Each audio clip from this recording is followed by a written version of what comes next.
Good afternoon. Welcome back to another rendition of the B&H virtual event space. You see a familiar face on your screen. That means it's Chris Orwig Day here at the event space. Chris, what's going on, man?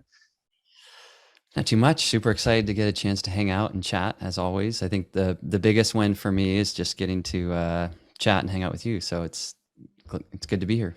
It's a win-win. It's a it goes likewise for me. I always enjoy having you on, Chris. Obviously, today you're talking what you do best, the art of portraiture. Today's Yes. presentation is sponsored by Epson. So I want to send a huge thank you to Epson. Of course, I came prepared. I got my lovely P600 behind me right here. I will not be making prints today, but rumor has it you might be showing us a little printing action today, Chris. Yeah. I'll do a little printing, talk about art of portraiture, dig deep into a few topics, which hopefully are very helpful and actionable. So takeaways. So think of it that way. A little bit of philosophical thought, but a little bit of takeaway. So some mix in there. Of course, we love getting inside that head of yours. Love seeing your work. And of course, we love when our viewers ask questions. So for you guys out there in the virtual world, I just want to send a hello, a welcome, a thank you for joining us and letting you know if you do have any questions at any time, get them in. We'll be taking a couple breaks throughout the presentation to address any questions. So don't wait until the end. But that's all I have for now. I'm going to kick it back over to Chris. Okay, I'm going to share my screen, launch my keynote here, and let me know if I'm good to go. We are good.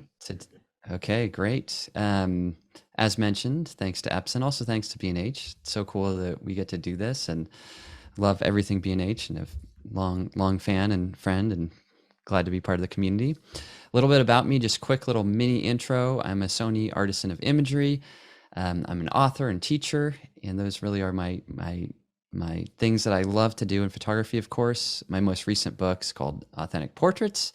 There is a little discount code that the publishers Rocky Nook have given me. If you go to their site and use Orwig40, you can use that if you're interested. So maybe jot that down, and then you can decide at the end of the session if you want to dig deeper into some of these topics. I love capturing portraits, whether it's of mentors, as you can see here, a friend on the left, a famous surfer on the right, models, athletes, actresses, baseball player, even a bride. And the connection for me with all of this is that what I think makes a portrait good is feeling. And I like how this quote kind of sums that up, that what is essential is invisible to the eye. So although we're creating visual art, we also have to create something that goes past what we see and that really translates into who we are, how we approach life, and what we feel. And so that really is the goal. And with that in mind, I want to talk about how do we achieve that goal. And I want to do that from looking at three different things: process, posing, and then progress. How do we make progress? How do we get better? So the first one is going to be process, and that's really all about identifying and embracing your flow. Posing, I want to share with you some simple and strong posing tips and techniques. And I actually haven't talked about posing much, but I've come up with a new way that I think should be helpful for you. And then progress, I want to talk a little bit about printing, about your craft, and then also working with clients. So process, here's the first topic. So a lot of times what happens is we think of the process, of course, as the capture and then maybe the final image.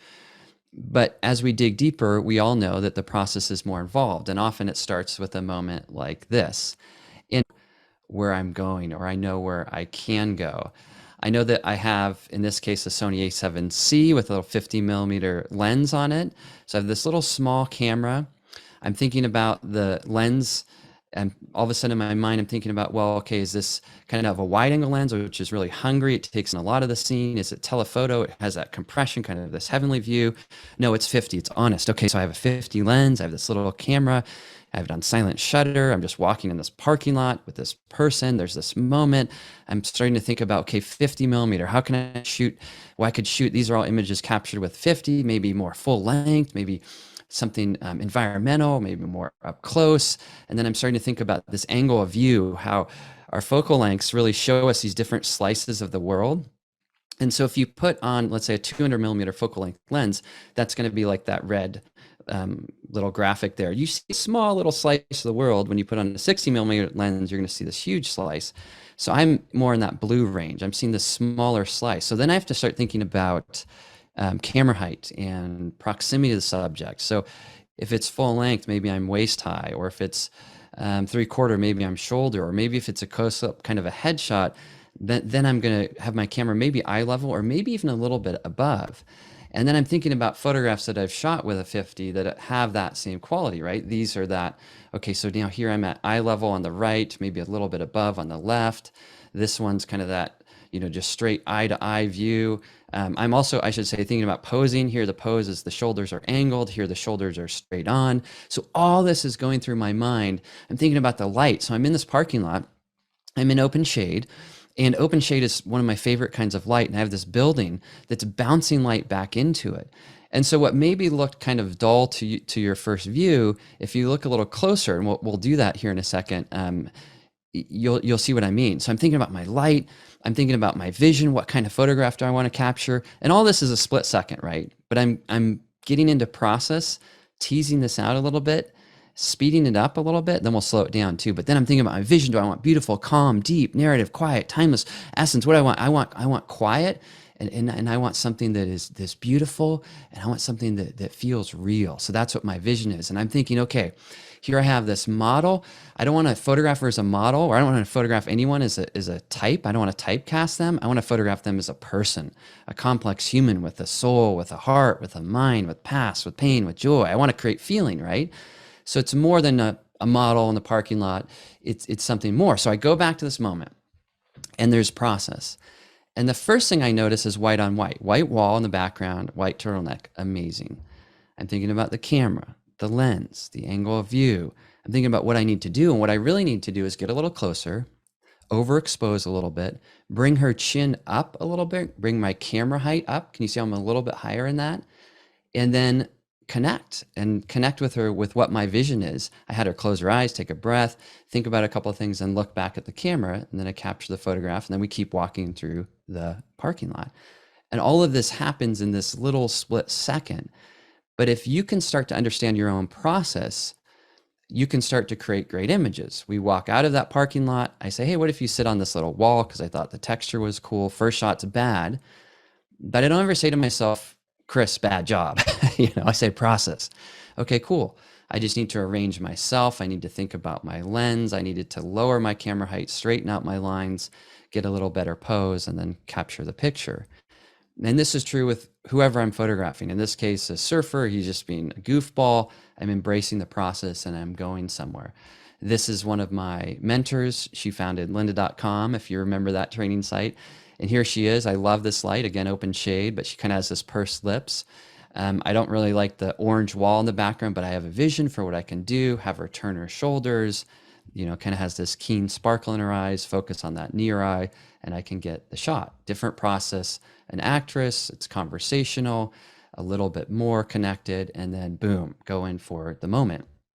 So for me, when I think about process and the art of portraiture, I think about these different elements and how what we need to do as photographers is really learn to embrace our own process. Yours may be different than mine, but we all have one. And I think it has at least these elements. So there's this ignition moment where it's like, oh my gosh, wow. Even if the subject doesn't look great, and maybe it's a smirk or goofy or whatever, the first with the one with the white turtleneck, it wasn't like a great photographic moment, but something's there. You trust that ignition. You're like, yes, yes, yes. Then what you do is do the work of a photographer. And I think what the world does is they stop ignition. They're like, wow, snap, take the picture, and they think they're done. But we as photographers know that we have to do some kind of work. And I would say the same thing. This is what a chef does. They're inspired, and then they do all this work. And then, of course, there's some kind of outcome. And the outcome, I think, is this moment where we're seizing the day, where we're like, okay, yes, I'm doing the work. I'm figuring out, I'm thinking about camera angle, light and perspective and vision, all this stuff. And then boom, here's a moment. And then you push the shutter release button, and an image has been made. And you have that sense like, yes, go back to the chef, maybe like, this is done. this meal is complete, or this I don't know what, dessert is done.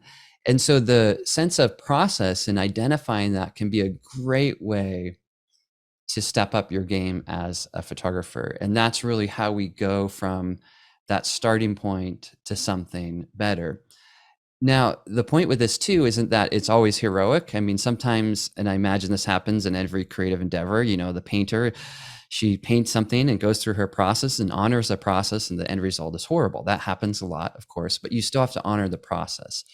You don't give up on the process. And that's something that I've learned in regards to art. If I want to create portraits that really have some kind of significance or depth or meaning, I have to identify what my process is and then trust it. And so what I want to do here is stop my screen share for a moment. And this is kind of the end of section one, so to speak. And then we'll go to, let me just get out of this. Then we'll go to our next section. But I want to stop just so Derek, you and I can chat a little bit. One, maybe ask you what your process is, if this resonates in any way, or if you have any questions for me or thoughts or reflections. Well, now I got to answer it, even though you stole my question, because I was going to ask you about your process. But I think my process is, I didn't, there's a key element of my process that I didn't realize until I was just listening to you. And I think that we all have that uncomfortable moment when we're taking photos, when we have someone posing, when we're doing a shoot, when we're working with a model or a subject, where everybody gets off to that rough start. I think it's natural. If you don't, congratulations, you hit a lucky spot. But I think you have to, instead of letting that unhinge you, if you just accept that now that I see as part of your process, say, you know what, let's just go, get started, shoot, knock the dust off, get comfortable, build that connection, and not even worry about the first 15, 30 minutes, assuming we have that time. You know, we're talking about a regular situation here, not a 30-second celebrity shoot. And I think that once I've come to accept that I'm not going to knock it out of the park from the beginning, it puts me more at ease. And then once I get to the point where I'm not directing, I'm not posing, I'm just letting them do their thing, and they've accepted that I'm not going to direct them or over direct them, I think that's what my process is just getting to a point where we're comfortable enough, me taking photos, them acting as they normally would. Does that make Yeah, sense? I like hearing that too. And like translating that back into my own world. And I think this is one of the reasons why you and I connect, because we have similar process, which is like, don't hit the panic button and don't just do something which I would call stupid, which, you know, which I used to do. I'd be like, oh my gosh, like I would think of, and we'll talk about posing in a second. I would think of some pose I saw someone else do. I'm going to do that right now. And it's the wrong pose for the wrong moment for the wrong person, but I'm using it because I panicked. Versus saying, no, okay, let's work with what we have. And let me even see this quote mistake, or like that first photo, you know, with a, you know, that was a 30-second shoot kind of thing. But when I see like she's kind of like disinterested and whatever, I don't say, you know, I don't panic. I don't say this is bad. I say, oh my gosh, ignition. This is igniting, you know. And maybe I love camping, and you know, think of that campfire when you put the match to the kindling and the paper or whatever. It's not like, oh, this isn't a great fire, but say, oh my gosh, this is going to be a great fire. And people are going to gather around and cook food, and we're going to have a great evening or whatever. And so same thing with the photographic process. And I think all artists, and that's kind of why I'm calling this the art of portraiture, is that art requires process. If we look at any art form and anyone who's an artist, and we could even, you know, expand the term art, I think, to include basketball. You know, there's some people who play basketball like an artist, and you just watch them, and it's because, but they've honored this process. And because of that, when you watch them play the game or whatever, you know, the thing is, it's beautiful, magical, amazing, stunning. And so we get caught up in the awe and we forget process. And so that's what I'm, you know, encourage my students and myself to remember. You know, it's like, okay, Chris, don't panic. And also don't be too hard on yourself, because sometimes, I don't know if this happens to you, but you have the really expensive camera or the brand new lens and you're like, oh, great. Like I just spent this much money, you know, and I can't even get it to work. You know, that happened to me. A shoot a couple of days ago. I had like a B10 light out, and this famous musician, and I go to like do my test shot and the light does not fire, and I'm just like, oh my Does that gosh. unhinge you? Do you feel pressure that Oh my gosh. you have to know how everything works, and if your gear doesn't function the way you think it should, does that unhinge you, or are you worried about Inside what it, they're thinking? yeah, inside it unhinged, it totally unhinged me, but I couldn't let that, I couldn't broadcast that to the subject. So you're still giving off And then, confident vibes. yeah, not confident, just like, oh, let me just figure this out, or hey, this will take me 2 minutes. So I set the expectation. Um, So if they're like twiddling their thumbs, like, Chris, what's going on? Or I say, hey, you know what? It looks like I need to change something out. It'll take me 5 minutes. This would be a great chance if you want to go get some coffee, use the bathroom. Mm. So I will create a buffer. And then if they come back and it's still not working, I'll have had come up with a new plan, which is like, let's go to do window light because I can't, maybe my battery's dead or something, making that up. But I think again, and that's honoring process. And it goes back to Picasso's famous quote, if I don't have red, I use blue.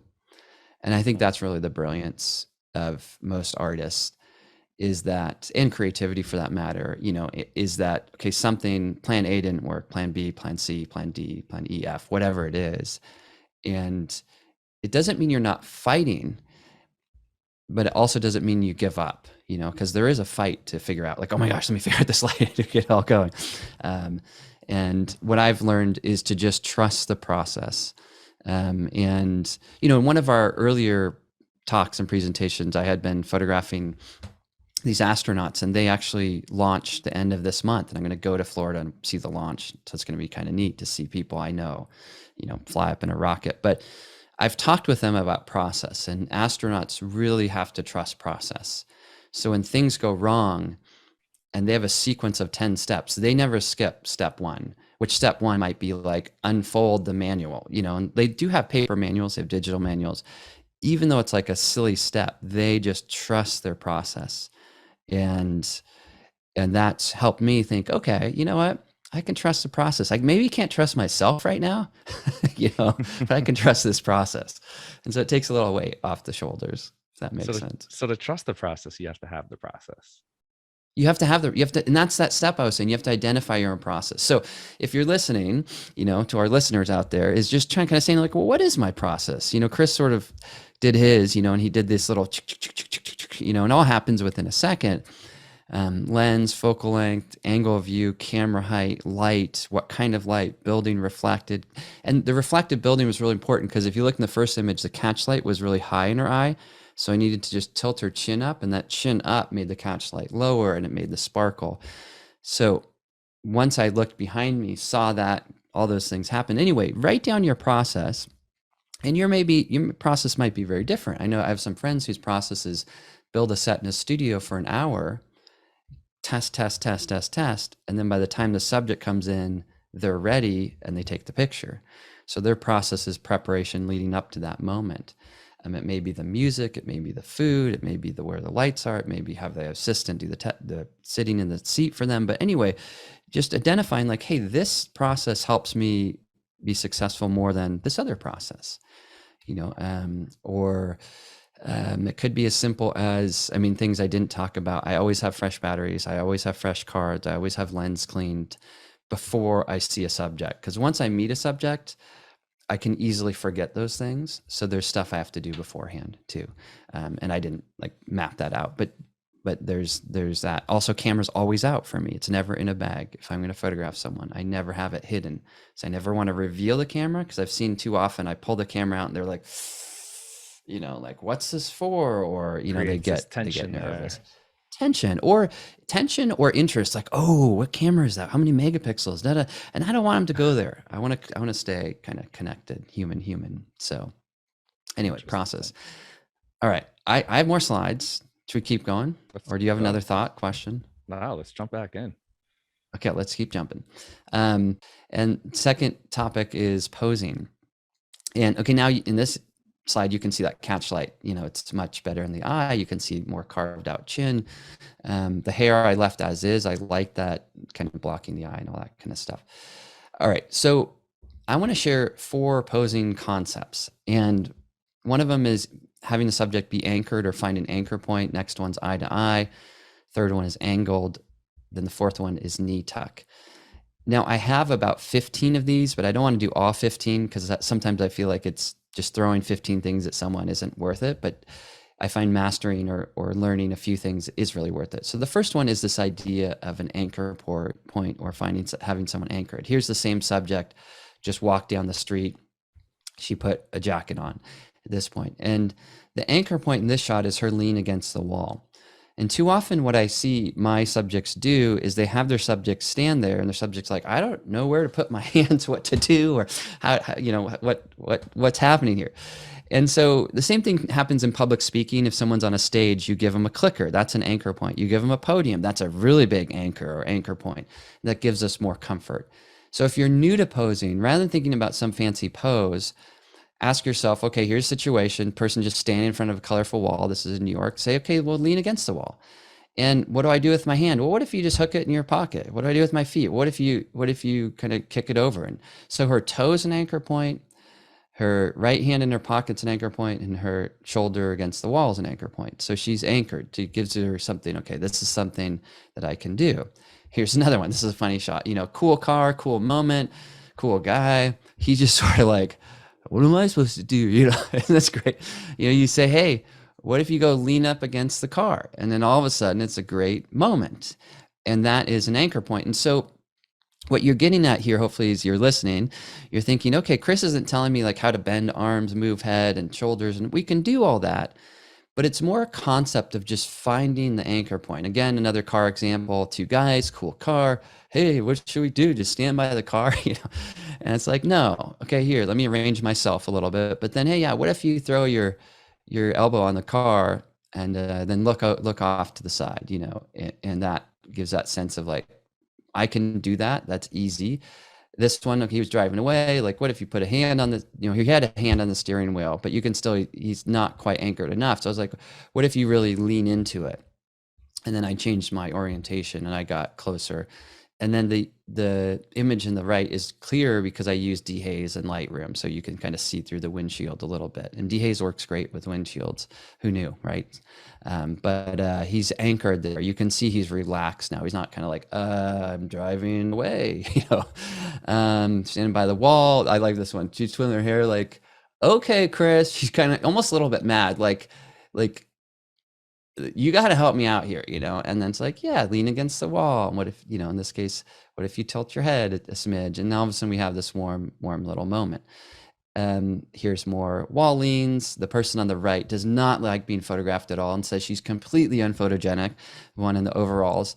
But I love this picture of her, and it gave her the sense of confidence and security in just that touch point. Now, not all my anchor point, examples here are amazing or perfect, but that's the point, right? It's process. It's try out this as an idea. Hat maker, he was just standing in the space. I saw a ladder. I was like, brought it in and said, what if you I don't know, kind of stand next to it or leaned on it. He just walked up to it and did this. And I was like, this is great. This makes, it doesn't really make sense, but it gives him a way to do something that creates this vague narrative, which I like. This is that same subject as before. There was this random pole and kind of a railing of some sort, and she leaned on it and gave her that thing. This is friend Chris Burkhardt. In this case, rather than, he was first standing behind his bike. I didn't take the bad shot. I wish I would have, but he was just kind of like, I was like, well, what if you just kind of lean into the bike? Anchor point, right? This is in New York again. This is rather than standing on the edge of the boat, lean on the railing. These two, one just a street portrait, another one artist and barn where he works. It's that they're anchored and they have that little touch point. So this first concept really is this idea of, if you're searching for some way to connect with your subject and for them to feel at ease and to create a pose that really works as well, think about searching for an anchor point, and it can give them a lot of confidence. And I'm going to keep going through the others and then we can talk about them, unless, Derek, you're like, hey man, I have a question. We do actually have a quick question if you want to jump on it. Yeah. All right. Well, Brian Rim joined us from Vimeo. Welcome, Brian. He says, this is so Brian, helpful. Yeah. How many photos do you end up tossing percentage wise? I feel like I'm keeping maybe 1 in 10, and usually it's just one that I love.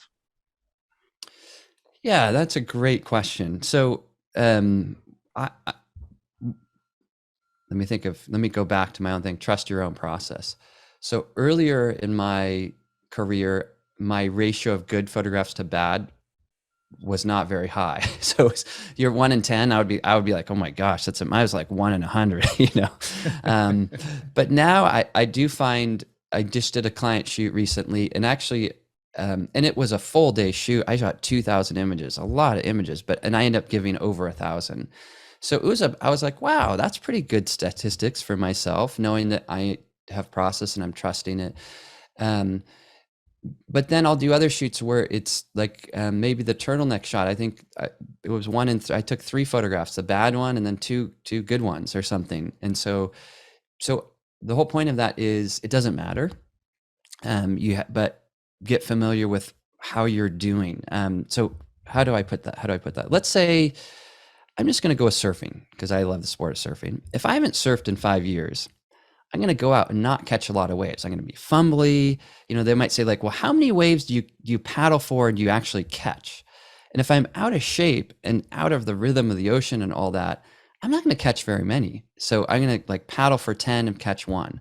But if I were to go surfing tomorrow and right now it's winter here and there's great waves and I'm fit and I'm in tune and all that, I'm going to catch up like every other wave. I mean, almost every wave I go for, I'll get, and it's not anything like, oh, wow, I'm a hero, but I'm just kind of in tune with where I'm at. So back to you, Brian, which is just don't worry about it. Don't worry about what other people's stats are or yours, or who cares. Just get a feel for your own flow. Painters are the same way. They'll paint paintings and throw them away, chuck them. Other painters paint one painting in 5 years and that's it. So they're like 1 to 1. And so just be familiar with, okay, this is where I'm at this stage of life with this lens, with this camera body, shooting with this kind of lighting, with this kind of subject. And then go with it. And just to give an example, if I went out with Derek street shooting, which I really want to do, and I'm like, Derek, teach me how to shoot. I imagine my success rate would be really, really low because I've been learning a new craft. But I wouldn't be like, dang it, I'm just not getting any keepers. But then the next time I would go out with Derek, I hope it would be a little better. Then the next time, even better. But then he may say, okay, Chris, now we're bringing a flash on the street. And I'm like, what? Like, yeah, we're going to bring a B10 out there. And I'm like, oh my gosh, are you kidding me? We have to go up to strangers. Be like, okay, a whole nother degree of challenge, but also a different degree of success. Because when you have a studio light, you're not like firing it 30 times. You're kind of firing it once or twice. So anyway, all of this is to say rhythm, flow, process, and trust it. And don't worry about someone else's. Really, it's about you in the stage you're in. Is that a fair answer, Derek? Would you I agree like with that that? answer. I've actually have a quick follow-up question on that. Yeah. Do you see the final product? So on the image you showed, the beautiful image you started with, it's like the final product is so beautiful. Do you know what kind of look you're going for when you're shooting? Do you see the final product before you Yeah, and I'll shoot it? show an example of that in Photoshop a little bit later. But I would say I have vision. Remember that one slide where I'm like vision, quiet, and beauty, and all these different adjectives.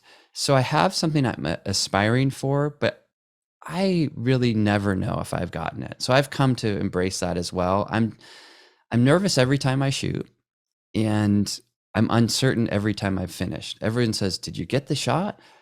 And I'm like, I don't know. And what clients need you to say, I've learned, yeah, we got great stuff. This is why we get along, Chris. We're the same person. Yeah.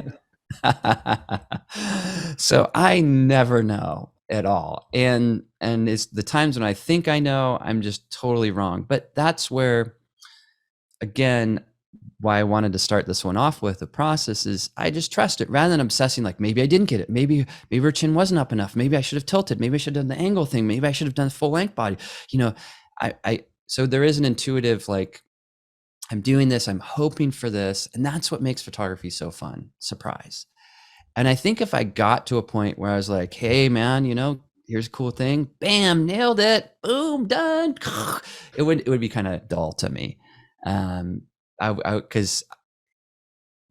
But it's the uncertainty that is magic and that makes me keep coming back and keeping me curious and wondering and all that. So you enjoy the problem solving aspect. yeah, I do. And even the the failures, and the success as well, in both of those. I enjoy the growth. Maybe that's what it is. And even the self growth. What I mean by that is, um, like, let's say being calm in difficult situations. So it's not just like problem solving. Let's go to those astronauts. They're really calm when there's a big problem. And for a lot of my life, I wasn't calm. I had this like angst, I think. And then it's like, no, Chris, take a breath. Okay. And photography teaches you that, or when if you ever had this issue, you shoot it and I guess I was thinking when I had a camera, I'd look at the back. Now I shoot mirrorless. But I remember this one moment where I was like, shot important photograph, portrait shoot. I looked at the back and it's like memory card error 567321 dash dash dash. And I was just like, oh my gosh, like full panic mode. But you realize the panic won't solve it, but what does solve it is slowing down, taking a breath. So anyway, I enjoy the whole process. I'll leave it at that. Except card errors. Yeah. Let me keep going. Let me jump back to slides, because one time we did one of these talks and I didn't get to the end of my talk, and someone texted me. They're like, oh man, that was the only part I was looking forward to, is your last topic. Okay. Eye to eye. So this is squared off. A lot of times people will say this is a boring pose. I love this pose. So shoulders locked, toes locked, eyes locked, everything. Let me give you some examples of those. This to me creates this really honest, raw, authentic connection. These are two different strangers. The other people were known people. There's that one we just looked at. This works up close. It works full length. It works when someone you've just met. It works in the studio. It works in natural light. And this is eye to eye. And the trick with eye to eye, maybe I'll just go back, is, and I'll talk about this a little bit later. Actually, let me just keep going, because let me contrast that with angled. So angled is where all of a sudden, rather than they're eye to eye, you're twisting the shoulders, or you're turning the shoulders. So you can see one shoulder's closer to the camera than the other. You're noticing I'm not getting super specific on how close and what's the angle and how's it going. I'm just saying, like, okay, if you want to try a different pose, let's say you tried anchored, you tried eye to eye or squared off. Now I'm start working the shoulders. And for shoulders, I'll have my fingers up and I'll kind of bend them, or I'll just say, yeah, what if you turn like this? Or I'll just say, hey, what if you, have one of your shoulders closer to me? Or I'll use feet, and I'll talk about feet in a second in this slide. One of the best ways to get an angled or a squared off pose is to have them point their toes the direction you want their shoulders. One of the things I learned as a kid from trying to do a helicopter, if you know that ski trick, you go off a jump when you're skiing, and then you try to do a full 360. And the first time I tried it, I just tried to spin my skis and ate it like not even halfway across. It was horrible. And then I had one of my friends' dad said, Chris, like, turn your head. And as you turn your head, then once your eyes go, the rest of your body goes. And it made me realize, oh, my whole body's connected. And if you want to spin. Anyway, back to posing. If you have someone say, point your toes towards that tree, they'll point their toes towards the tree, and their shoulders are all of a sudden where you need them to be. Or if you say, hey, point your toes just straight, right at me. So both of our toes are lined up toe to toe. Then all of a sudden our eyes are lined up. And you can see you can have more of an angle. You can have a little bit less of an angle. Here's one where it's a really extreme angle. This one is on the right is photographed under an overpass in LA. The one on the left is in a little backyard thing with just a black backdrop and a studio light. But in one sitting, one standing, it works sitting, standing. It works just out in the open. And the whole thing with this, I think, is really just when you want to have the shoulders go somewhere, think about your feet. I'm going to go to the last one here, then we can talk about posing. Another one is sitting. There's lots of variations on sitting that I'll use, but one of them is if you want kind of create a sense of sort of connection or a little bit of intimacy or comfort, you do a knee tuck. Now, these are totally contrasting photos. The kind of American flag pants on the old truck of the farm in Oregon. But then this guy's this true adventurer. He's sailed all over in this little teeny boat. He's this really heroic guy. But even this, just he didn't know where to do his hand or anything. He just said, oh, yeah, why don't you just grab your knee? And it gives this sense of connection. This one's a little more pensive. There's a grabbing of knee and leading in. And here are more of these kind of knee tuck kind of ideas. So part of this is looking at how they can, kind of bring a leg towards them and have something to do. And if someone's sitting, sometimes they're just like, what do I do sitting here? You say like, wow, what if you bring a knee in or and you can see that's exactly what I was trying to do with those. So just to summarize these, and then we'll chat a little bit, and I want to talk a bit about process and printing, and then get to my next topic as well. But is looking for anchor point. The anchor point in this photograph is a door, a Dutch door. It's halfway open. It's one of my past mentors, Rodney Smith, and he's leaning on the door, so he's anchored. Eye to eye is really just squaring off and really making that direct eye contact, and it gives a certain feeling. This is angled, having the shoulders angled, and then often their eyes, as they're angled, are a little bit away from you, so you have them look back towards the camera, and then of course that knee tuck. And let me think if we go here, and we'll go to progress next, but let me stop sharing my screen here for a moment. And then Derek, thoughts, questions, ideas? It was great seeing the before and after, because a lot of the befores look at images that I would take and that I would like. And you really and I'm not ashamed to admit it in front of thousands of people Process. right now. It Yeah. you inspire, Chris. Like, I look at your images, especially those after images, and it just clicks. It makes me want to go out right now and take portraits rather than what I normally take photos of. And that's powerful, man. Like, you have a gift in showing us how you don't just settle is what's really driving it home for me. Seeing how solid that second image is, when I think I'm probably not alone in admitting that a lot of people would settle for that first shot. Yeah, and I think that's back to, and also, I mean, the undercurrent of all of this is it's not rocket science and it's not hard, you know. And I've had some students come to my workshops and they'll be like, "That's it." I'm like, "Yeah, that's it." You know, like they're like, "Wait, just so like that photo you had on the cover of that whatever magazine, all you did was just eye to eye," and I'm like, "Yeah." That was the pose, eye to eye. Like I just said, "Hey, bro, point your toes towards me." And they're like, "Okay, now what do I do?" I'm like, no, just throw your hands in your pocket and then take a breath. Look at that. And I guess part of that is that I think sometimes we overcomplicate our process. And I found that with posing. That's why I wanted to just touch on it a little bit. And I love posing, and I read posing books and like all those things, but what I've realized too is sometimes you can pull one of like 400 poses out of your pocket and try it, or you can try the concepts that someone's taught you, or you can just try a real foundational uh, idea. Like, just say, like, what if they point their toes towards a tree, and it's not even really posing, or uh, what if you have an anchor point? What could be an anchor point? Oh, hold this thing or object or whatever it is. And I guess, I was photographing this musician a couple days ago, and she loves cats. And so at one point I had her hold, like, she was really nervous. She's really shy. So I had her sit down on the piano. That was an anchor point. I had her hold her guitar. When she held her guitar, it was like, oh, it was like fireworks. And then she really loves cats. She had her cats locked in this room.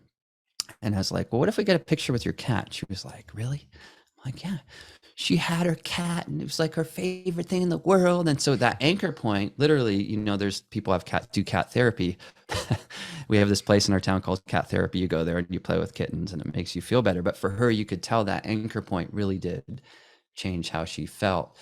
And so did the guitar, so did the piano. And sometimes it can be that simple too, with these techniques, or just railing or whatever is nearby, and to not overcomplicate it. And that, to me, I guess, to go back, that to me is inspiring. That this is doable. You don't have to have a huge studio. You don't have to have all these assistants. You don't have to have all this gear. All this kind of stuff is something that we could go do right now. We could walk outside and do it. So, Chris, what weight does the pose carry? And I say this because I look at a lot of your images, and what yeah. what pulls me in is that feeling that you talk about, and the feeling that coming from the expression and having the right, just the lips in the right way, the eyes looking a certain way. It's the face that we're drawn to. So is the pose more something of like it's playing its role. It's not the star of the portrait, but it's keeping sure that the focus goes to the expression. Yeah, I think that's exactly it. And that you could have, what I've kind of learned is I've had bad poses by like if I were like in a photo critique class, but the emotion was so good or strong or interesting that it overpowered the pose. But if you had, so basically you have to decide emotion or pose. I'm just going to make this up, make up these two choices. Emotion always wins. So if the photo makes you feel something, but the person's even posed awkwardly or something, I don't know, it's like there's some weird pose, but you're like, oh my gosh, that makes me feel, and it makes me feel their angst. I love it. Versus, I think too often what we do is like, oh, here's a pretty pose. And posing, usually, if you look at most posing guides, it's how to make people look pretty or handsome. Pretty and handsome in my own vocabulary, kind of shallow. It's like, okay, you're pretty. Like let's say that one with the turtleneck one. It's like, yeah, that's a pretty person. But what we want is we want this human connection. And that's back to that thing where I said, don't photograph a model or musician or whatever. Photograph a human who happens to play an instrument, or photograph a stranger who happens to be wearing a black t-shirt, or whatever, or has a certain kind of hairstyle or certain something. So that's where, it's not that at first, for a lot of my journey, I just was like, I hate posing. Posing's fake, and I don't want anything to do with it. But now I've kind of come to this place where I think what I was turning against was that it was my own misuse of it. I would have a pose that I learned some rule about a pose, and then I would apply it to the person, but it didn't apply to that person. Does that make sense? Yeah, totally. Maybe it's like someone will say like, yeah, salt's really good in your food. And then you make like chocolate milk and you put salt in it. And you're like, wait, whoa, like, dude, it is good, but not for Italian food, sprinkle a little salt on it, but not for dessert or whatever. That's a bad example, but you get my idea. So the trick is I think my students, they fall for these posing guides and all this posing stuff. And they're like, this is it. And it's like, well, yeah, kinda, but it's actually more here, and then bring that pose to it. So that's where I'm looking for it. And there's a moment too, like let's say with the turtleneck one, she's very, very hesitant to give eye contact. So I had a split second to make that connection, where other people I feel like will stare at your camera and just hang out. And so I didn't have the luxury to try out 10 poses. And, I had to make the decision based on her. I'm going to get her here. I'm going to do my right camera work. And then I'm going to carpe diem, like, boom, let's do it. So I think it's that mix, is really thinking through that as well. So I don't know if that's a fair answer, but what I encourage, everyone listening, and I encourage myself, I keep trying to remember this, is it's process, it's awareness of the subject, it's awareness of the moment, it's awareness of how much time is left with that person, because each person has a kind of amount of time they're willing to give, even if it's a real shoot. Eventually everyone's like, I'm over it or whatever. So it's all those things together. I wonder if my printer might have just fallen asleep. I gotta wake this thing up here. But let me do this. Let me keep going. Let me kick a print out here so we can talk about it. And what I will do is, oh yeah, it just turned off. That's so funny. I have it on a like after so many minutes, it auto turns off, but it'll turn back on. Let me share my screen. Let me jump to Photoshop or Lightroom, excuse me. And let me talk about an image that I want to print and kind of process a little bit. So here is, and I'll just go to full screen so we can kind of see it. This is that same model that you saw wearing the turtleneck. This was a different day, had another shoot, and they used this model. And so we were by the ocean. It was about 11 maybe or something. And I was just like, I'm going to try out this shot, and it's not a great shot in regards to maybe exposure and all of those things. But then I did some work, and I'll show you this one in Photoshop, and I kind of brought the image to here. And part of this for me was sort of a test, like, hey, how can I take an underexposed image and then maybe find a new composition even inside of it, and then how can I work on that? So over here in Photoshop, kind of the before and after process, you can kind of see light and, fixing up little reflection on the face. And then I also extended the sky a little bit. And this one, let me just send this to the printer, and then I'll talk a little bit more about it. and I think it should be all set because I queued this up beforehand.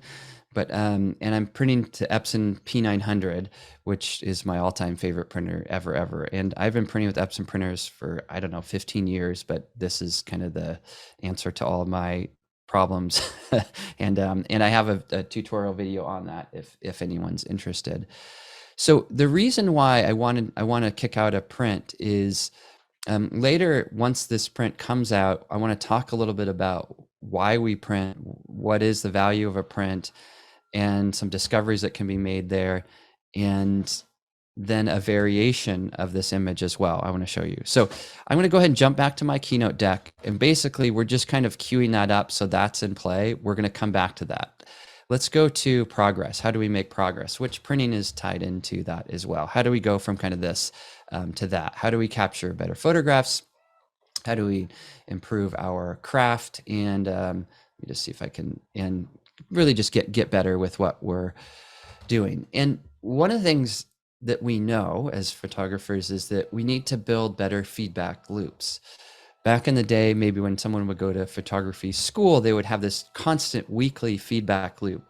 But now we have something a little bit different. And so one of the first steps I think we can take is to obviously watch things like we're doing now, or take courses, or read books, or go to conferences. But the next step of that is to have some kind of human feedback loop, which is like, Derek, you and I were talking about iPhone photography, and I did the shoot with the iPhone and sent you a photo. And so I had a human I was going to send a photo to.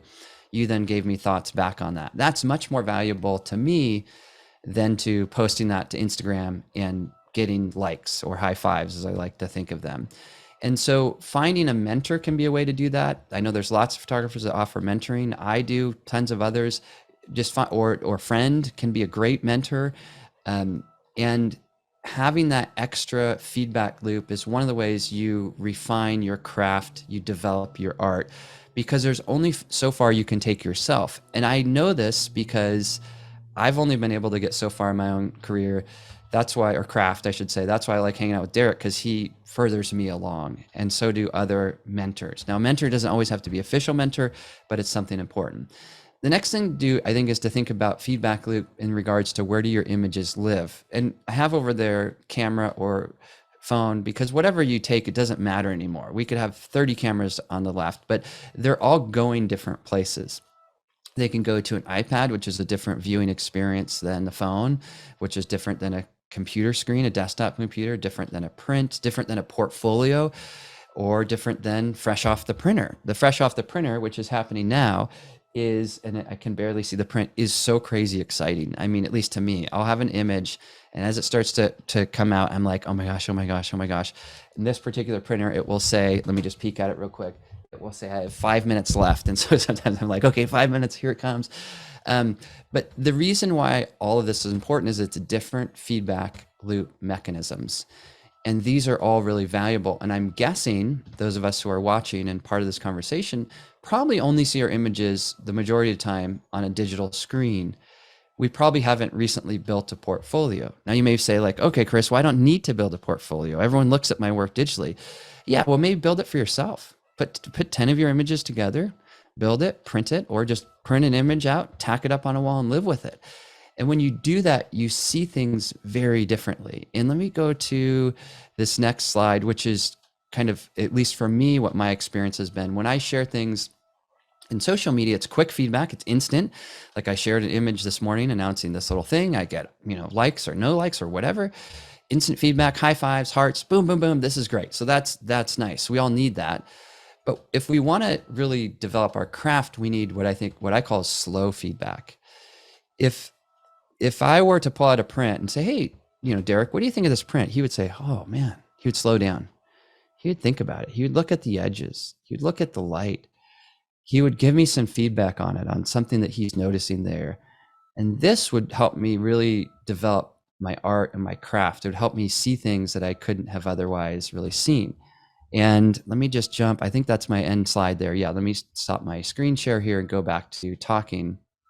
And so, obviously this is sponsored by Epson, so I wanted to include printing in the conversation, but this is really part of my process. So I'm going to show a couple of photos while this other one's coming out here. But like this image, which you can see the flaw kind of right away, it's this bright spot over here in the top corner. This in my presentation today, that bright spot was there. If we were to go back, if you rewind it, but you wouldn't have noticed it, because when it's kind of in digital form, you're kind of so caught up in the face. But then when I printed it, I was like, oh my gosh, what was I mean, look at that. Now when you look at it, you can't not see this like flaw. And so that whole process is incredibly helpful. The other reason for me, at least for printing, is this. As I was digging through my prints, I realized I have one I printed for a friend, Chris Burkhardt, we saw there, printed, and I was like, this was to just give him, it creates connections. And I'm like, shoot, I got to give this to him. And as photographers, yes, we can send people photos, but they're a little bit more high five thank yous versus if you give someone a print, it creates a real connection. One of the topics I want to talk about was getting clients. This was a little printout I made for a client. There's another photo in my stack over here, which is buried. But and because I showed up with prints, a collage and some bigger images rather than just my iPad. Oh, my print just came out. That was exciting. I got to pause here with this one so we can see that image. And here's what happened. I actually printed this earlier this morning, just because I kind of cheated. I wanted to see what would happen when I printed it. And the first thing that I noticed was the light on the hand and how it's like, it's right on the knuckles. Like it's almost like light to dark on the knuckle line, which goes back to, there's this concept in, see if this will stand up, may not, but there's this concept in, in composition, you don't cut off at joints. Like if you're cropping someone, you don't want just like their hand right at their wrist cut off. But there I realized, I kind of just like really hard hit on those knuckles. So I didn't fix it, but I'm going to go fix it, which is I should make the top of the hand a little darker, the knuckles a little bit brighter. And then what I should have done there is just had her turn just a little bit. I think I was, well, the exposure wasn't very good. I was kind of like this, again, I had no idea if it was going to be a good image, but I love this image. I love it. But the point of this is that printing teaches you things that a digital file just can't. And part of it is because this print will be sitting here. I'll go get lunch and I'm going to come back literally and I'm going to look at it and I'm going to probably find other things I might have done, which I don't know what they are yet, but I know there's going to be something that I'll probably discover. Here's another one of those examples. This is that kind of that wedding photo or bride photo of my friend. This was a real print thing. And what I did with this one, and I don't know how it looks to you guys, but to me, it looks a little lifeless because it's not warm enough. And do you see how it's kind of so gray? But this was my finished image and I loved it. But the what I realized was I had gotten too accustomed to the delicate color.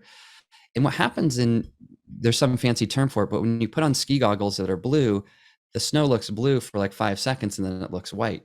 Our eyes shift. We're able to adapt to color change. And so as we're working on our images, that happens. So often I'll blink or I'll look away and look back, but still I kind of fell in love with the subtlety of that. I made the print and I was like, wow, I get what I was trying to do, kind of internal conversation, but I needed a little more red and I need a little more yellow. And then when I did that to the image, it made my heart sing. And so the print has the capability of doing that. And then one more thing here with this, I have the version of Photoshop, but it doesn't really matter. This image, this is the same photo as the one behind it. Let me kind of cheat and do this. But this was how I originally processed the image. And then I don't know if you ever do this, Derek, but sometimes I'm like, well, let me just like play around. And sometimes when I play around, I think, is this just kind of foolish? And I don't know how well we can read this image, but it kind of has this film effect and this little ring of light around the subject. And I kind of thought like, my thought was almost like, is this too, I don't know, just kind of like effecty? I don't know what to say. But then when I printed, I'm like, no, this works. And I like the horizontal composition versus the vertical. And this is another life for this image. And I actually don't know which one I like better at this point. And had I just posted it on Instagram, I don't think I would have had that same internal dialogue. So all of that is to say is printing can be an amazing part of your journey and at least it is of mine when it comes to art and craft, and when it comes to refining your skills, when it comes to slowing down, because there's a different response. Instagram teaches us to create images that stop people in their tracks, but very rarely does a print stop someone in their tracks. Like even if you go to a conference, you'll kind of walk back it, buy a print. I've done this. You see it at one of that I don't know, like White House printing or something. You walk by WPPI and you walk by the print, and I'm like, I kind of drift back. And I kind of like sit there with it. And so it didn't quite stop me, but it slowed me down. And then it got me thinking, and I got out a sketchbook. I realized I wanted to try this thing this guy had done, and it went from there. So anyway, so it's a different, slower process. And maybe back, because I did mention food, it's a difference of like, hey, M&Ms, like eat some, or like, no, like fresh baked bread. You don't eat it quickly. You cut it, you melt the butter on it, and then you enjoy it, and then you really notice the flavor of it differently. So Derek, thoughts, questions, ideas? You hit the nail on the head, man. It's all about printing. A photo isn't a photo until it's printed. It really I know. is. I thought about saying that, but because sometimes I feel like, am I just obnoxious in my love of printing? But I feel like a photo isn't complete until it's been printed. So I feel like the print is the moment where I'm like, it's a real photograph. It's finalized. It's and even though this isn't finalized, it will be finalized, because I can't live with myself with that now. If it was digitally, I could be like, I won't see that image ever again. It's just thousands of other images in Lightroom. But there is a sense of completion, the sense of and also process. Going back to that process, that informs then how I shoot, and that I think that's, you notice photographers who print or sell prints. Let's just say I mentioned my friend Chris Burkhardt. If you print something big, like this is pretty big, 17 by 22. If I print that and tack that up on my wall for 2 weeks, I'm either gonna get totally sick of it or I'm gonna like it more. And so you kind of have this test. What kind of test is that? But it's a bigger test than Instagram, or like I don't know if you've ever done this, hang a photo in your living room. Oh man, that is so hard, because you have to really be willing to live with it, and really say, this works today, it works next month, it works next year. And you realize, at least for me, I realize that the images that have that lasting power, they're actually pretty subtle, and they don't screech you to a stop. They're more like a good poem where you're like, wow, I want to read that or hear that poem again, or a good song. Oh my gosh, wait, I'm repeating the song 3 times on Spotify. Why is that? And that to me is the indicator it's going to stick. It's not just a passing phase. Totally. I agree 100%. We actually have some great questions Yeah, coming let's in. do it. I love when we get good questions and they're not coming from me. So Mike Barr joining us on Zoom has your book. He says, you said in your book, Chris, that portraiture is much less about making someone pose, more about understanding who someone is. How do you accomplish that in such a short amount of time, say in a 15-minute portrait shoot? Yeah, questions. And I think, that's also, I talk about that in there. And I think we talked about that in our last little conversation, Derek. But, like this particular subject, we were about to go to the beach, and she's Russian. And I said, hey, and she had boots on. And I was like, hey, what if we go barefoot on the beach? And she said, no. And I was like, okay. So she was like, there's no way she was going barefoot in the sand. I'm like, all right. So then, I guess from there, I was like, okay, she's from Russia. She's Russian, this strong accent. She's kind of defiant and strong and bold. And so then I'm like, I got to know about this. Like, well, where in Russia are you from? What was it like there? Has your family still there? Have they had a chance to visit you? Anyway, all that, just digging in, then I know who that is. And that helps me create, more of a portrait that's relevant to who they are. So it's questions. It's just digging into questions. Any indicator, like even, I guess, Derek, I would be like, Derek, dude, what's on your shirt right now? Birds? Tell me about that, or something. And what is it? What's the story with your shirt? Just humor me for a second. My wife got it for me. I know that's the most Okay, so right juvenile there. answer. No, That's no, the no, but that's story. perfect. This is a good case study because it'd be like, oh, you're married. I didn't know you're married. Um, tell me about your wife. You know, what does she do, or how did you guys meet? Maybe that's an easy answer. And you would say, and then you would answer, oh, we met here. You know, we were in Ireland studying abroad. I'm like, no way, Ireland. I'm making all this up, of course. But then I would say like, wow. And so Ireland was the place where you really discovered ceramics, and now you're this famous ceramicist. I'm like, awesome. Okay, so close your eyes. Think about a time like your mentor there that really, did something, add something to your whole art and craft process, and you're grateful for that. Think of gratitude, and then open your eyes, and then you have this look of gratitude, and you're just like, boom. You seize the carpe diem, seize the moment, boom, and then you have a photo that is more about the subject, less about the pose. Now, the posing, I will also, as we talked about, be thinking about, is it eye to eye?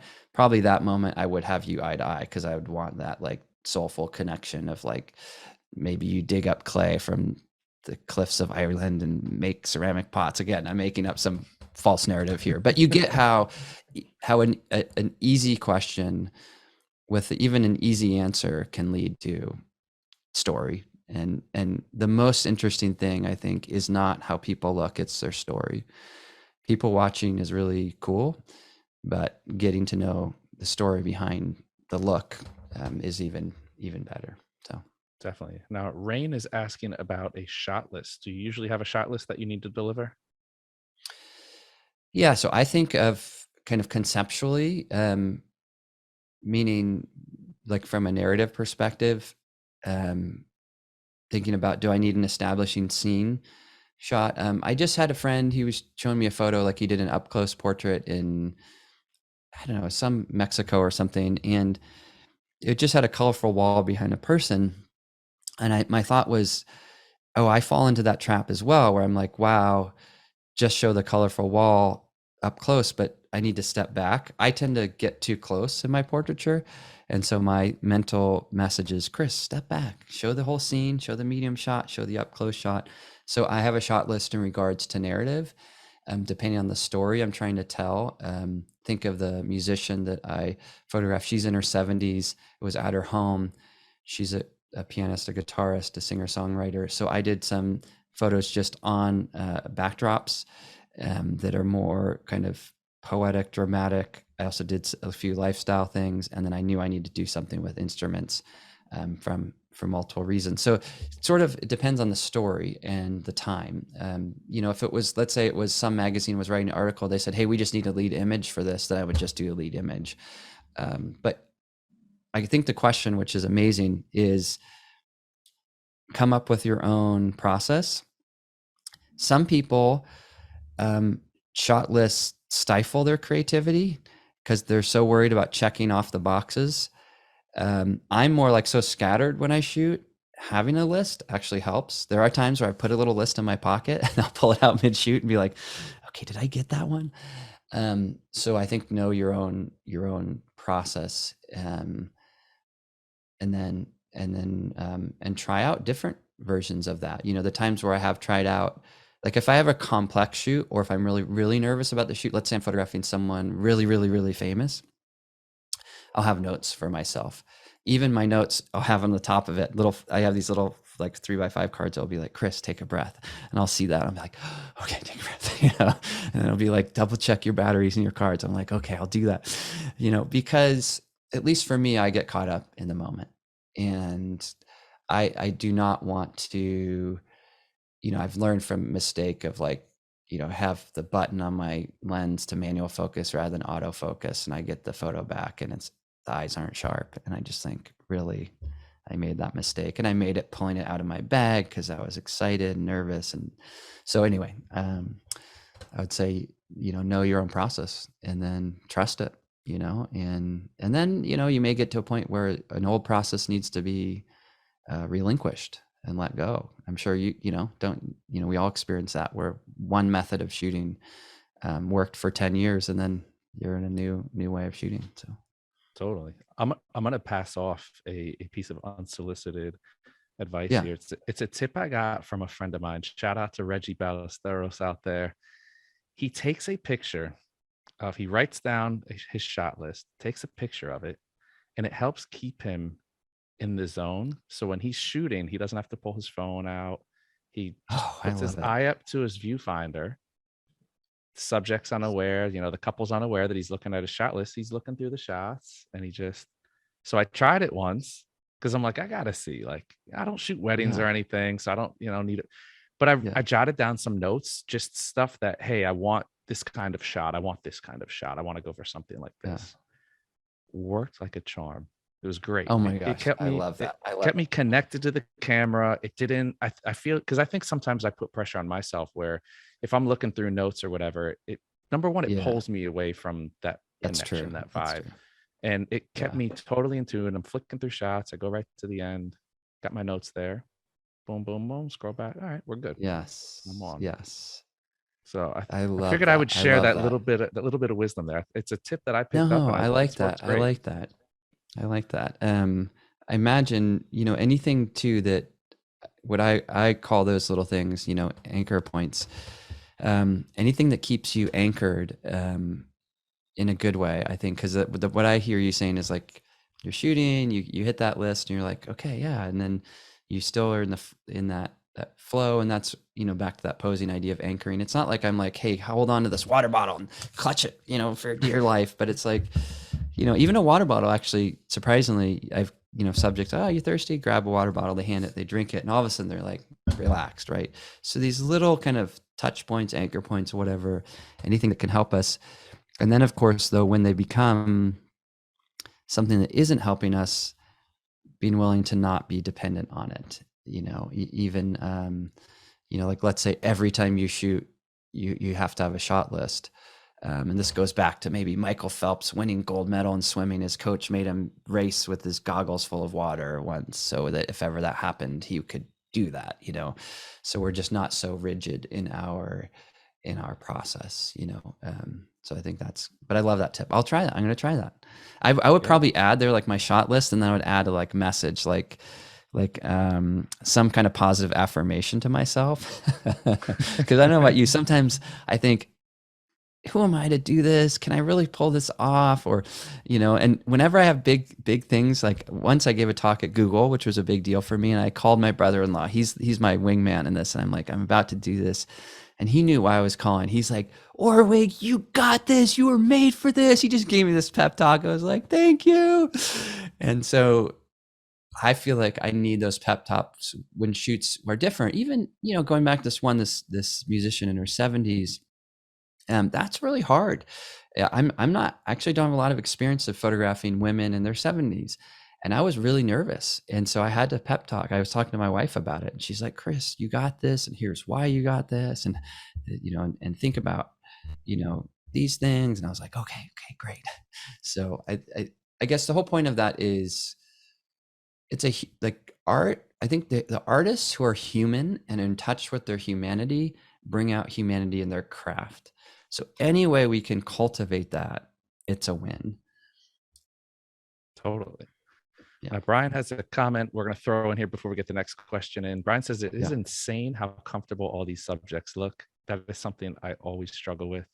So, Brian, I agree. It's, like I said earlier, your subjects it's always an expression, or they just always look like you hit that right moment, and it's totally sold. So that being said, it kind of plays Yeah. into this next question Yes. from Yeah. Danielle Serrano joining us on Zoom. Do your emotions ever interfere with how you shoot? Yeah. I would interfere. I would say they're intertwined, always with how I shoot. So, I would say that I'm a highly emotional person. I don't think that my subjects would necessarily know that, but if I like, let's say if I was like, Derek, what's up? And Derek said, man, I just had a horrible day. This happened. I would feel horrible. So I just can't like tune that stuff out. And so why I'm saying that, I was just looking, let me just find one. This photo, this guy, Jeff, and he's holding a little black cardboard behind his back. And he just said like, hey, Chris, how are you doing? And I was like, do you really want to know? He's like, of course, man. And I was going through a real hard time. And you can tell he's looking back at me with this like solidarity. Like, yeah, he was sharing that space with me of difficulty. Not that I tell everyone when I'm in a hard place, but just that I'm trying to connect to their emotions, to where I'm at emotionally. I do a lot of work, like I meditate and all these kind of things, because I find the energy I bring is also contagious to the shoot. So if I'm at ease with myself, the subject's at ease with him or herself. If I'm nervous, they're nervous. If I'm anxious, if I'm in a hurry, they're in a hurry. And so I do a lot non-verbally. I do a lot conversationally. I do a lot with setting expectations, meaning, hey, I have this idea for a shot. It will take 2 minutes. How about that? Versus I have this idea for a shot, and they're kind of like, is it going to take an hour? What do you need? Why is it for? I try to bring them along with me. I think what happens to a lot of us photographers is we're so excited when the camera comes up in whatever form that we neglect kind of the care side of the subject. And so hopefully what you're seeing is that I'm really caring for the subjects, and that my main goal is that they see me the next day and are happy to see me. And that there was a positive, like I made their world a better place because of the shoot. And so that's, I think when you go into it with that goal, it's less about like taking something from them. It's more about collaborating, creating. That shows up in the pictures. I think in the same way, so it's basically intent. This is a long way to say it. Your grandma loves you deeply and makes you chocolate chip cookies. The grocery store doesn't care about you. They use the same recipe. Grandma's cookies taste better. I don't know. It's magic, right? There's something about intent. Totally. And when we infuse our art and craft with intent, it shows up in the final thing. And so when I work with students a lot, their students are like, I'm too shy, or I'm too extroverted or introverted or tall or short. I just say, no. That is what's going to make your photos you. And what the more specific to you can be, the more it's going to resonate with a broader audience. So don't become generic. Don't use the pose. Don't use what you think it should be. Use fully you, and you're going to draw out something in these people that someone else wouldn't draw out. Even let me just kind of think of it. Even let me just see if I have a photo sitting around here. I have a bunch of prints here. I'm trying to see if there's one that illustrates this idea. Nah, it doesn't. But I was going to say even melancholy, because sometimes people feel like they need to be really, I don't know, charismatic or super excited. I think that we all know photographers who have this amazing charisma, amazing energy, broadcast, boom, big, how huge, wow. You see that energy in their photos, but then I know people who are melancholy, and you see like this thoughtfulness in their photos and just think, oh my gosh, like my heart's breaking with happiness and sadness at the same time, and I don't even know why.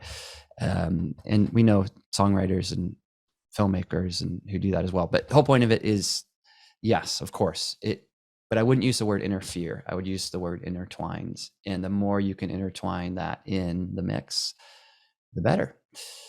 And at least for me, like don't detach. Don't do it. Once you're detached from it, I guess that's what I also was saying earlier. Like once you're good at it, oh, I'm good, boom, done. I'm kind of detached. I think kind of that apathy is, did someone say like apathy is opposite of love or something like that? It's not hate is the opposite of love, but you're just like, I don't care, whatever. You want to care. You want to really, really care. And you want to care about the details. And you want to care about I like this picture. I don't think it's like a super profound portrait, but you want to care that this person's thousands of miles away from their family. And what does that mean? And how is her family? And, I should reach out to her now and double check with her and, with all this going on. And you want to be a human, right? And that translates. Derek, sometimes I feel like I talk too long. No, I Chris, when you're on, we never get more comments that are like, wow, this is such great information, knowledge. We love when you just go in the zone. And okay, when I just keep going. You drop gems, man. You drop gems. I'll bring you back now. We'll bring it back to something a little more technical, because David has a question on framing. So David says, I love prints, but I love mounting and framing them, then seeing them on the wall. So Chris, we want to know, what are your thoughts on framing? Yeah, framing, I think, talk about like an image is printed, it's finished when it's printed. That's probably half true.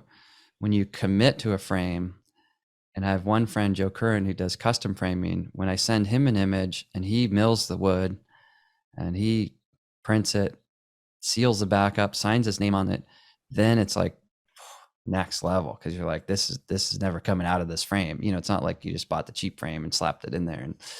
And so yeah, I think that part of the process is amazing, and it means you're really committed.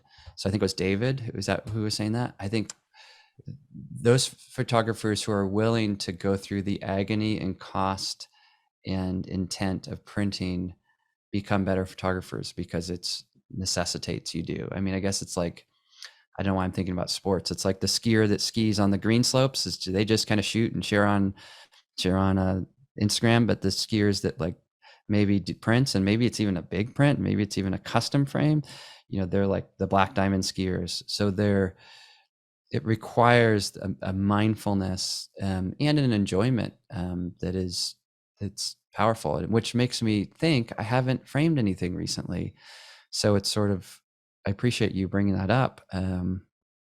That it's time for me to do that, to really commit to an image. I'm thinking about that right now. Do you It's frame kind of your own, or it's do you convicting. Yeah, I have someone help with someone do? that. But Mhm. yeah, I mean, well, it's like you I'm just said, it not good is. with that It's kind of details. What's that? well, yeah, because it's like you said, it's the finishing. I guess it was a half truth that printing it is the final image. No, you got to frame it properly. I think Yes. a lot of people just get lazy. And when I say everybody, I mean myself. Yes. Yeah. Get Yeah. lazy. You go to Michael's and you got like the buy one get seven free, and you throw it in a Totally. black frame, and Yeah. you're done. It's easy. But when you see a Yeah. frame that really fits the image, it takes it to another Yeah. level. It does. It does. And then there's a reason why, in art galleries and stuff, we see art like that, and we see it becomes so singular. And I think in a world of swiping, the singularity of that is worth trying once in your life. You know what I mean? It's if someone has an interest in I guess all my analogies they're not quite right, but if you love cooking, you got to like cook Thanksgiving dinner once in your life, or whatever big meal it is, if you like whatever you like doing, you have to, it's worth going there for the growth, the self growth, because talking with them, the dialogue about that, the way you see the image, the way you have to let go of the work too. You're kind of like, it's out of my hands. And then the way you enjoy something framed is just different. You walk by it. It's like, I don't know. It's what is it? What is that? It's different, right? I mean, don't you think when you see it framed, you're like, Totally. It's seeing it framed is the same as the difference in seeing it in print versus seeing it you're digitally. right. It's that next step. It's another step. It is. And when you have the right framing, even the right border, I experiment Yeah. with what size white border, or do I go Yes. full Yes. bleed? And even that makes a Yes. huge difference. Right.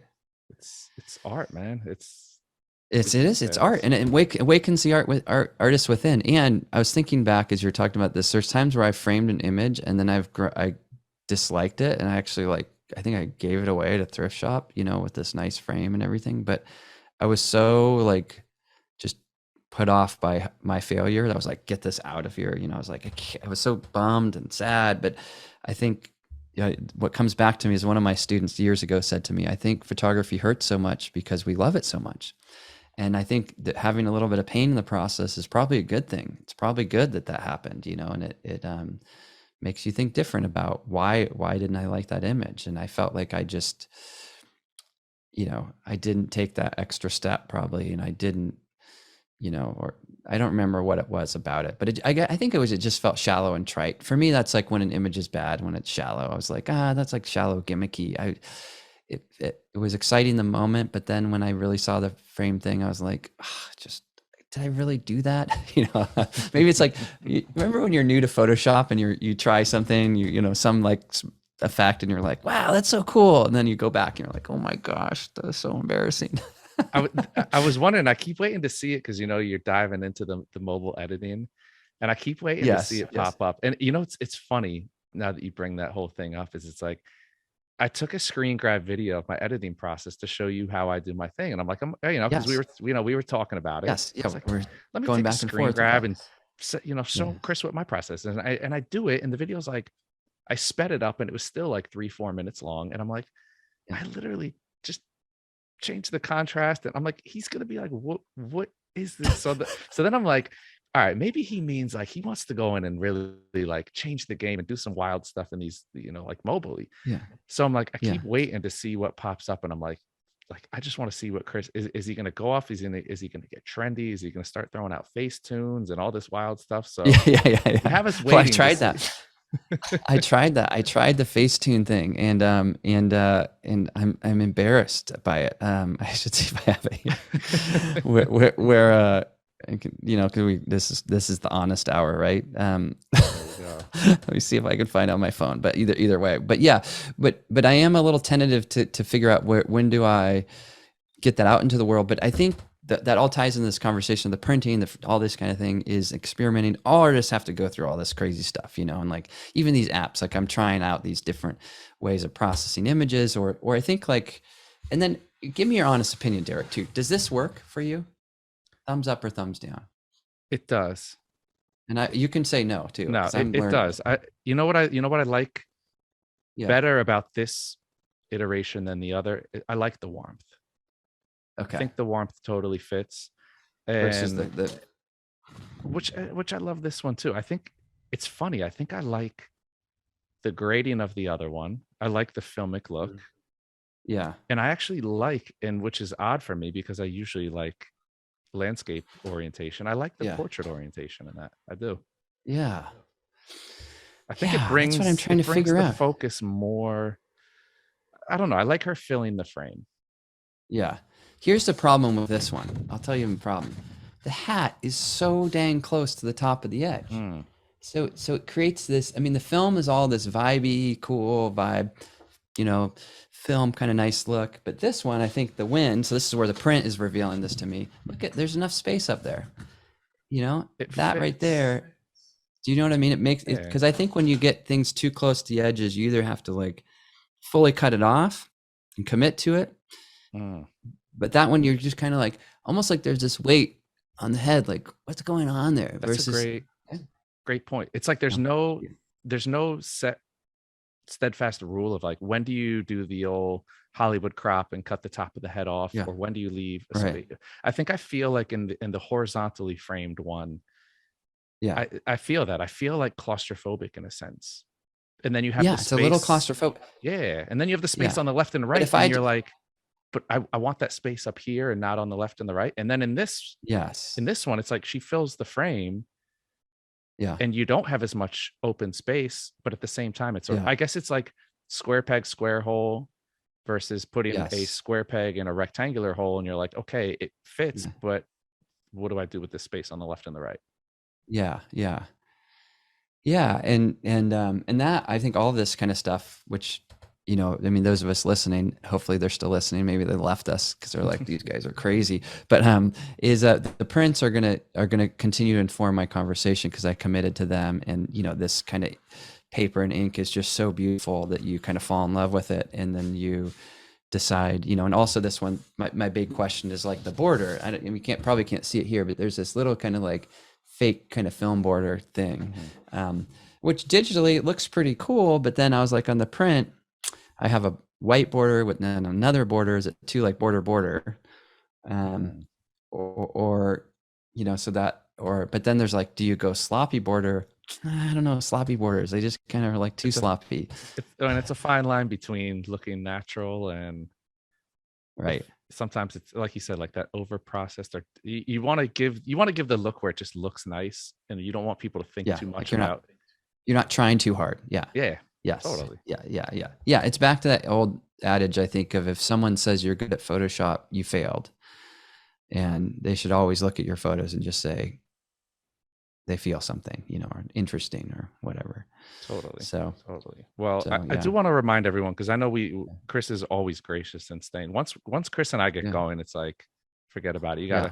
gotta throw the We're clocks going to do an out. 8-hour one next time, There we Jay. go. No. We're gonna marathon. Well, I want to remind everyone, March 22nd, Chris is gonna be Yeah. back, and it's gonna be just us talking. So if you love it, come for it. If you're like, oh my god, this is the worst hour and 25 minutes of my life listening to these two guys talk about photography, which nobody better be Yeah. saying that.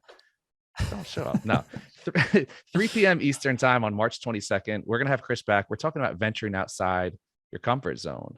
So it's going to be a Yes. great talk. I can assure you, Chris and I are going to have some topics that are probably going to resonate with everybody. And I know we do have a lot of questions that we didn't get to, so I do apologize. We got a lot of response from you guys, which is great. But I do want to tackle one last question because Okay, Tina let's has do it. been patient. Tina has had some great commentary. She's loving this. She says, listening to you talk is poetry. So we are going to do Tina the honor of answering her last question here. Can Chris talk about lighting a bit? Does he prefer natural light, strobes? Does he have a certain go-to lighting setup? Yeah, light. So, of course, I'm going to have a little bit of an oddball answer to it. For me, it's always about the light within the person, and I love the yoga term namaste. The light in me recognizes the light in you, and so I, in photography is writing with light, all of that kind of stuff. But I do think there's literally a time where you can see someone's eyes sparkle, and we get this sense of this brightness or brilliance or lack of in people. So I'm searching for that, and that can be as simple as when the musician held her cat. She just like shone like sunshine. I mean, you should have seen it. She had her cat, suddenly like stoic, shy person was just beaming. So that's obviously a part of the equation. Other parts, a lot of natural light. So kind of 90% of what I do is natural available light. That scenario, the reason I use the turtleneck one is kind of common for me. I do a lot of just walking around shooting, and so in this case, in open shade, so there's a building blocking the sun, but then something's reflecting back in, or maybe there's a sign, or there's white concrete, or who knows what. So I think about how light's bouncing around, being reflected. Love window light, love backlight at the end of the day. California, we have the luxury of having some of that. And then for when I do bring in studio lights, I've just, the thing that turned the corner for me was the Profoto B10s, because they don't have any cords, and you can shoot in a way that it gets a really good exposure for you that you can then modify. So it basically makes lighting really easy. And so I will do that sometimes to supplement, or sometimes if client needs multiple kinds of images. So like with the musician I just shot, we needed some stuff in the living room, stuff by a window, stuff at the piano, but then also in the garage with the little studio setup and a gravity backdrop and that whole kind of look. So kind of a both and approach, but all of it is very nimble, and usually it's just me. So I don't typically have an assistant. It's very, very rare that I do. And so I explore how to work with light in a way that is me, a camera, maybe a couple things. And hopefully that kind of encourages people that all this kind of stuff can be done, and you can make a career out of it, and you can work with clients. And, I didn't totally talk about the whole client thing too much. Again, maybe next time we'll talk more about that. But my one last little thought with clients is, with a client, let me just see. Well, this is one of my clients, and I will probably do this. I'll give this print to them, and if I do that, it creates a connection, and that finding ways to stay connected to clients is a way that's really important to keep them. Obviously, say thank you after the shoot. You can send a thank you card, but if you send a thank you card with a little image that you printed in it and a handwritten note, it goes even further. So there's kind of my light take, and happy to talk more about that. That's sort of a little mini summary. And I think maybe more than all of that, I think what people are kind of hearing me say is, I think sometimes in photography, we go a little bit backwards. We think like, let's just say there's studio light and then there's light within. And so we focus on studio light and we neglect what's happening inside of a person. I'm saying like start here and then, figure all the rest out, Same thing with posing. Like, in our previous talks, we talked a lot about making the connection and how do we do that? Do all that stuff. and then yeah, integrate in some of these concepts and posing. But if you're really good at posing and really good at lighting, I think you could become a mediocre to good photographer. But I think the ones that, and I don't think I'm there yet, but the ones that are great that I want to be like, those are the ones that are taking this little bit of a different approach, and they're seeing it as art. They're embracing the art of making images, and what does that look like, and what's the process, and how am I involved in that? And it's fun, it's exciting, it's creative, it's interesting, it's challenging, it requires growth and vulnerability and so much more. So Chris, we could listen to you talk whole day. come on, It's always come inspiring, on. man. You're calming. I feel like my blood pressure go down when we have you on. Well, I think next I time get when we have a talk, inspired. next time when we have a talk, we should wear matching shirts. So I'm going to look for a shirt with birds on it. See if I can find one. There we go. We'll get on the same page before. I think you're right for the 22nd. And we can't just go boring. It can't just be like, all right, white t-shirt. We got to go. We can't. We got to get out of our comfort zones here. There we go. Yeah, you're right. We got to be. It's only going to be par for the course. And for those of you guys it's going to be there, so fun. Yeah, it's going to be fun to do that, because that is a huge part of all this process, of course, too. And maybe just tying a little bow on it is, I think, like posing, and I'm not trying to bag posing too much, but I think it's kind of easy and comfortable to be like, do this, do this, do this, do that, do that, and then there's your pose. But it's really hard to just say like, okay, just point your toes at me. That's really, really hard to do. It's really uncomfortable. You're creating this space and you're both entering into it. And I think if you can do that with honesty and with care and kindness, man, and then everyone wins. So getting out of your comfort zone will be fun to talk about, not just from, that kind of perspective, but in general. And then looking at how we can challenge each other and keep getting better. And it's always good to see people that you look up to see that they struggle and that they don't have everything all figured out. So I think it's good in that regard too. I think there's going to be people out there who have your book, love your work, and they see like, wow, he's human. He sometimes, he doesn't know if he likes something, or he gets a shot he doesn't like, or this or that. And for people to see that and say, okay, maybe I'm not so different. Maybe I just need to put in more work, and I need to get to my, to figure out what my process is, and I need to get there. And that's where it is. I think the people who appreciate the journey, like you talked about, are the people who are going to ultimately taste success, because they realize that the fun, the excitement, the engagement is in the journey, because there really is no destination. There's no like, hey, congratulations, you beat the video game. It's right.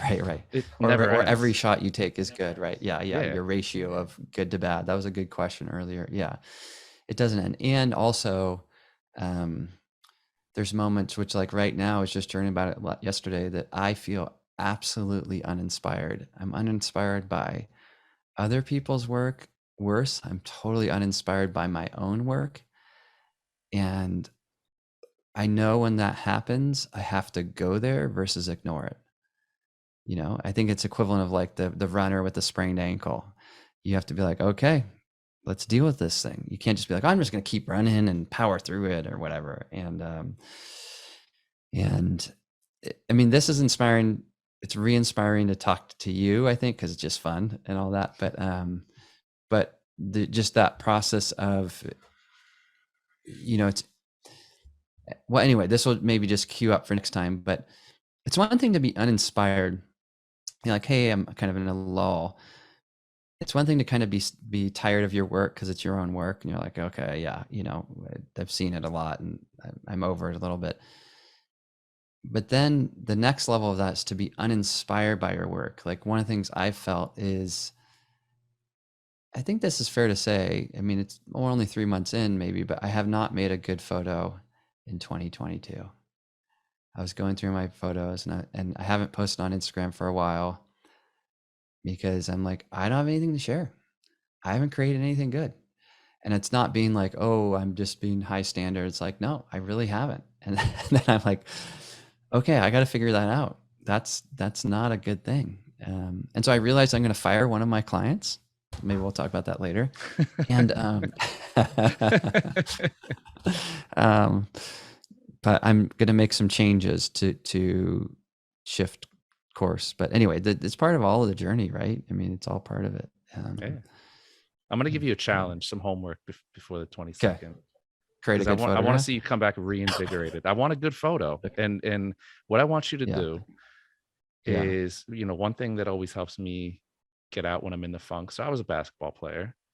When you had a shooting funk, what was the easiest way to get back in? An easy layup, fast break layup, or a free throw? Go to the free throw line. Yeah. You get an easy bucket. It's about seeing the ball go into the basket. Yeah. Shoot what you know, right? You're a family guy. You know, you post your family, great love for your family. It's your photos of your family, and you bring me joy. Take an image of your family, but challenge yourself. Take an image that really encapsulates the way you feel about your family. Okay, I like this. That's your challenge. It's something That's a big challenge. You're comfortable. Yeah. But the challenge is in not which makes settling. it harder, just for the record, because it's not like you're relying on some fancy thing or something. Yeah, go ahead. And and that's the challenge is to get that feeling. We talked, you know, you started this conversation today with talking about feeling. That was one of the first things you talked about, is feeling an image. Yeah. And that's what you want to get across. So I want you to capture that feeling, that love you have for your family. Capture it. Yeah. I take that challenge, and here's my fear, just kind of vulnerability. I have this fear that I won't be able to do it. And I can't, like, let's just say all these photos, these are all in the past, right? And the funny thing about photography, I'm going to compare it to sport, because we were on the sport topic. It's like running. It's like, hey, I ran a marathon. It's like, well, look, this was this marathon I ran in New York. This was this marathon. This is Boston Marathon or whatever, you know. But it doesn't mean anything. I mean, it does, but it also doesn't. It doesn't mean you can run a marathon tomorrow. And then there's, I think with athletics and with art, there is this question of like, well, can I do that again? And the answer, I think, is no, you can't. It's a wrong question, right? Because I mean, the musicians I've been around that have been famous, they get some platinum record or something. They can't say, I'm going to write another platinum record, because that idea isn't what helped them write the platinum record. Does that make sense? Totally. You can't, it would be like, I'm going to make a viral video. It's like, no, that's the wrong starting point. So anyway, so I'm at this funny point where but I know I need to let go of that fear of like, well, maybe I'll create a horrible photo that doesn't have feeling in it. Or going to your basketball, I'll miss the shot, you know, maybe I won't make shots like I used to make. Okay. There we go. Challenge. Move forward. Let's try. Or you get what I'm saying though? You know? Yeah. Totally. Yeah. Well, this is great. We got a ton of knowledge in today, ton of insight. Special thank you and hello to Alexander joining us from Brazil, who says, thank you, B&H Epson and Chris, for giving us this chance to upgrade our perception of photography. I really do think you elevate the conversation every time you're on, Chris. For those of you who are sad that this is coming to an end for today, I promise you, in addition to March 22nd, we're going to have Chris on again. We got way too much more digging to do to get to the bottom of this. Talk about fear, comfort zone, digging deep. Totally. So Chris, I want to thank you again, man. It's always great having you on. Always great chomping it up. To those of you who got questions in that we didn't get answered, I did note them. So I got a screen grab of them. I'm going to make sure we work those into our conversation on the 22nd. So I want to see all you guys back here. And who knows, maybe we'll do like a nice photo critique session with Chris in the future. Maybe we'll put together a little series where you guys can send in your images, and Chris and I will chop it up and talk about you guys' images versus Chris's. So who knows? Who knows what we have down the road? And then we'll film when Derek teaches me how to do street portraiture and street photography. That is definitely, we're bringing out the video crew that day. I don't know if it's going to be in Cali or New York. Who knows? You guys are just going to have I'll come to New York. Yeah. I want to learn from you. I want to learn how you do that. Of course, man. Looking forward to it. Always good, man. Always good. You leave me in a better mood. And I think everybody out there watching, listening can say the same. So It's all we got for you guys for today. You're going to have to go continue the good vibes on your own. Really take this to heart. For those of you who maybe joined us a little late, this is archived online, so you can check that out online. I know some people were having issues with seeing it or hearing it earlier. We're going to get a fresh edited copy uploaded to the site. So if you guys are not aware, that is easiest way, facebook.com, Facebook/BH event space. And make sure you check us out on Instagram and check Chris out on Instagram as well. Instagram website. Chris has the luxury of just saying, just Google me. Just Google Chris Orwig and you will find him. So, Chris, huge thank you again, man. Always good having you on. Brother. Thanks, man. We'll see you. Awesome.